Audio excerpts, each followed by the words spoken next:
Welcome to Kenya Market Daily Podcast. Today, we're doing a real deep dive into the pulse of the Kenyan financial markets. We're especially zeroing in on some of those big players, and what the data from, let's see, June 20th, 2025 is actually telling us, our mission.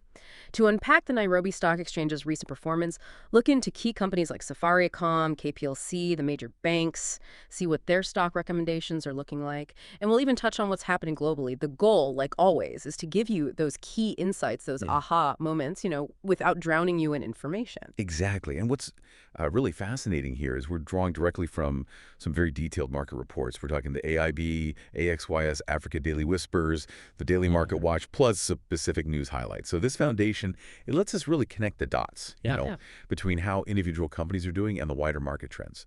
Gives you a pretty comprehensive snapshot of the market right now.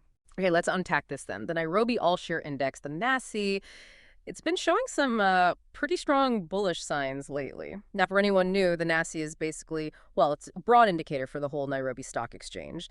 So what's the headline story? What's the overall market summary telling us about the NSE today? Well, yeah, on the surface, the market definitely kept up that bullish momentum. The NASI, like you said, saw a decent 0.7% uptick, closed at 145.68. And similarly, other key indices like the NSE 10, that's top 10 biggest companies, and the NSE 20, NSE 25. They also saw gains. NSE 10 up 4.7%, NSE 20 up 0.5%, and the NSE 25 0.6% higher. So yeah, those headline numbers, they look pretty optimistic. That sounds good, bullish, like you said.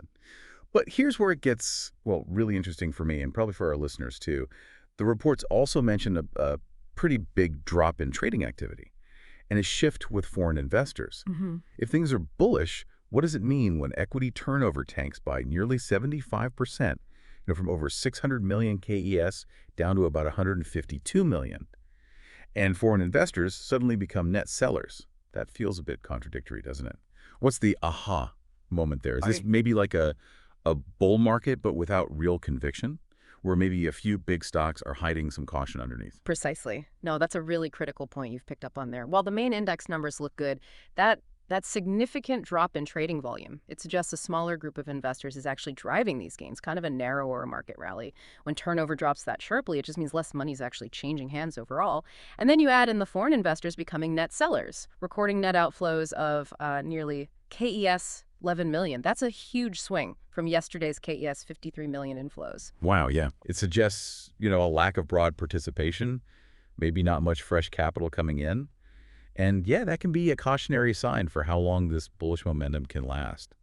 It might mean a few heavyweights are just propping things up. That really changes the perspective, doesn't it? So, okay, what does this mean for today's movements then? Which specific big cap stocks were doing the heavy lifting, driving the performance? And which ones were kind of dragging things down, maybe adding to that lower turnover feel? Right. So the NASI's performance, it was actually largely driven by gains in those really influential large caps. So for compelling, for instance, it was up a healthy 1.9%, played a big part. Cooperative Bank was also up 1.8%. And we saw positive moves from I&M Group and Stanbic Holdings too, though maybe smaller gains. These are the kind of stocks that, even with lower overall volume, they can move the needle because they're just so big. On the other hand, the market was weighed down by losses in ABSA Bank Kenya, Liberty Kenya Holdings, KCB Group. That one declined by 1.2%. Right. And Standard Chartered Bank, too. So it really shows how just a few of these larger companies can swing the whole index, even if overall activity is a bit quiet. Right. This is where it gets really interesting for me. Let's zoom in on some of those major companies people are probably watching, especially the big banks, Safaricom, KPLC. We've got some detailed insights on their performance, the recommendations, the reasons why, straight from the sources. Let's kick off with Equity Group. You mentioned it was a significant mover. Absolutely. Equity Group was actually the most traded counter today. And counter just means, a security or a stock. So equity stocks saw the most value traded, lots of interest there. Recorded an aggregate turnover of KES 42.31 million. Current price is KES 46.10. The target price, KES 57.05. So that gives it a pretty strong upside, around 23.8%. And the recommendation for equity, based on these reports, it's a clear BUI. Okay, 23.8% upside. That's quite significant. What's pushing that strong buy call for equity? What are the sort of fundamental reasons making it look so attractive right now? Well, the reports point to a few compelling things. First, really strong regional subsidiary performance. Equities expansion across East Africa. It's really paying off now, adding a lot to revenue. Right. Second, Their insurance unit, it's proving resilient, another key driver. That diversification seems smart. Digital initiatives get highlighted too, expected to make things more cost-efficient, strengthen their edge. Think mobile banking, online services, making operations smoother. Plus, they've kept their net interest margins pretty resilient, even with interest rates generally falling. That's impressive. Net interest margin, for listeners, that's basically the profit a bank makes lending money after paying for deposits. So holding that steady is good management. And finally, their progressive dividend policy. They tend to increase dividends. That always appeals to investors. That paints a very positive picture. Yeah. Now, speaking of equity, there's been news about them seizing EA cables over that KES 4.74 billion default. Although TransCentury managed to block the seizure of their own property. That's been in the headlines. How does that ongoing situation fit into the picture for equity investor perception? That's a crucial point, definitely a highlight investors are watching closely. Now, our report today focuses more on the operational, the financial reasons for the buy. But this news about EA cables and the legal challenge with TransCentury, it adds another layer, absolutely. On one hand, it shows equities being proactive about bad loans. That's good for their balance sheet health. Sure. On the other hand, it means potential legal fights, costs. Could be a short-term issue. So it's, a dynamic situation.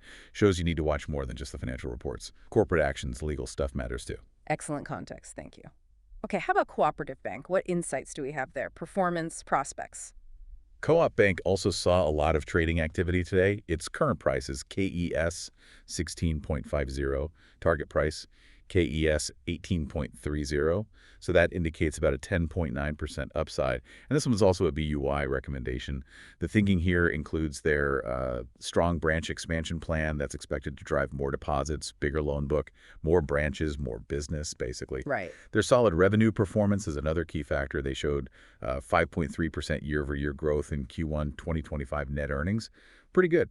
And like equity, digital initiatives are expected to really boost cost efficiencies for them. That's a huge theme for banks now, trying to improve the bottom line. Okay. And what's the outlook for Kenya Power and Lighting Company, KPLC? It plays such a vital role. People are always curious about that stock. KPLC, currently priced at KES 8.52. The target price is KES 9.22. Offers about an 8.2% upside. The recommendation here is also a BUI. The positive view is mainly based on falling operational and finance costs. That should really help their margins. Means they're getting more efficient, managing debt better. Good. Plus, solid revenue performance is expected to boost dividend prospects. Always nice for income investors. However, there's a caveat in the report worth noting. High electricity prices are actually limiting their revenue growth somewhat. Big users like industries are starting to look for their own power sources, alternative. Oh. So that presents a bit of a strategic challenge, even with the better cost control. Right, that makes sense. Okay, switching gears slightly to the telecom giant Safaricom Telecommunications. We know it's a huge market mover, almost like a bellwether for the Kenyan economy, given its size and reach. What do our sources tell us about Safaricom today? We didn't see a specific upside percentage like the banks, but its influence is massive. That's a very perceptive point, yeah. While our detailed analysis for today in these specific reports doesn't give a buy-sell hold or a target price for Safaricom, it's absolutely crucial to recognize its strong market presence. You just can't ignore it. Safaricom was among the top traded companies today. KES 7.76 million in turnover, and importantly, it was a top foreigner buy. That signals strong, continued international investor confidence. Okay, interesting. And most importantly, it was a major driver of the NASI's overall bullish move today. Its stock rose 1.9%. So that just highlights its ongoing significance, its influence. For a company like Safaricom, honestly, just being consistently top-traded and attracting foreign buyers often acts like its own recommendation. It signals a solid, stable investment. Its sheer size means its moves directly impact the whole index. Understood. And how did Kenya Commercial Bank, KCB, do today? Another one of the big banking players. You mentioned it was among the decliners. KCB Group, yes, on the other hand, it was indeed noted in the equities highlights as one of the large caps that actually slipped today, down 1.2%. Unlike equity or co-op, there wasn't a specific target price or buy-sell hold given for KCB in this particular report's detailed analysis. So, while it's a major player, today's data shows a slight dip for them. Could be general market moves, maybe some profit-taking. Creates a slightly mixed picture for the banks today, doesn't it? Some up, some down. It does. And finally for the banks, NCBA. Did our sources shed any light on its performance today? For NCBA, unfortunately, our source material for today's deep dive doesn't provide specific performance details or recommendations. That happens sometimes, if their stock wasn't the main focus of the detailed analysis for that particular day. Got it. Okay, so we've seen specific moves in key stocks, some strong buys, others like KCB taking a small step back. What about the broader trends on the NSE? And are there other news highlights maybe influencing sentiment beyond just these company reports? Well, looking at the equities indices trend graphs, both the Nairobi All-Share Index and the NSE 20 Index show a generally upward path from June 2024 to June 2025. That kind of backs up the bullish feel we saw today and gives it a longer-term perspective. Suggests a sustained positive trend over the past year for the market overall. Okay. Beyond the stocks themselves, there are always these broader economic, legislative things happening. For instance, there's recent news that MPs cut the excise duty on betting from 15% down to 5% in the Finance Bill 2025. Now, that move could mean bigger potential winnings for bettors, which might boost consumer spending, and that can ripple through different parts of the economy. That is a fascinating shift in policy. Although boosting spending via betting, some might argue that's not exactly the most sustainable economic driver in the long run. Are there any other viewpoints on that, or maybe potential long-term considerations mentioned that balance out that immediate positive spending outlook? That's a very fair point, and an important one to consider. Our reports here focus mainly on the immediate market angle, the potential for more disposable income floating around. Right. But you're right, economic sustainability is broader than that.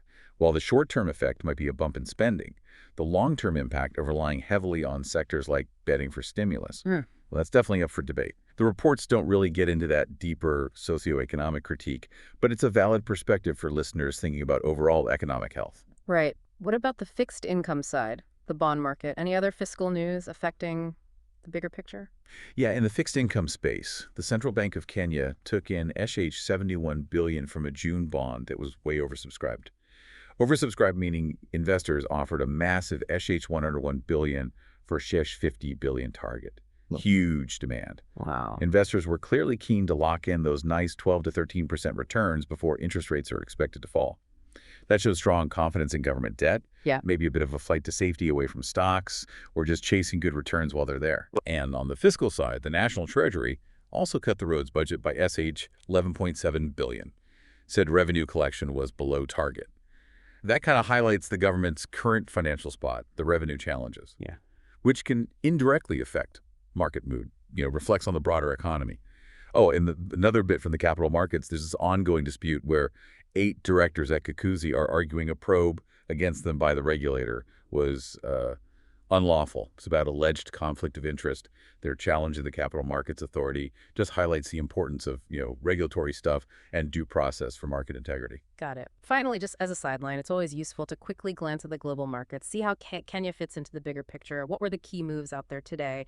Any particular events driving those global trends? Globally, things were a bit mixed, actually. A nuanced picture. We saw generally positive feelings in the U.S. and European markets. The S&P 500 was up 0.3%. NASDAQ gained 0.4%. Germany's DAX climbed 1.3%. UK's FTSE 100 also up slightly, 0.1%. A part of that positive mood was likely driven by news the U.S. decided to avert an attack on Iran that eased some geopolitical tension, reduced uncertainty, especially in energy markets. All right, that makes sense. But then bearish feelings were quite strong in Asian markets, suggest regional pressures there. Japan's Nikkei 225 down 0.2%. China's Shanghai Composite slipped 0.1%.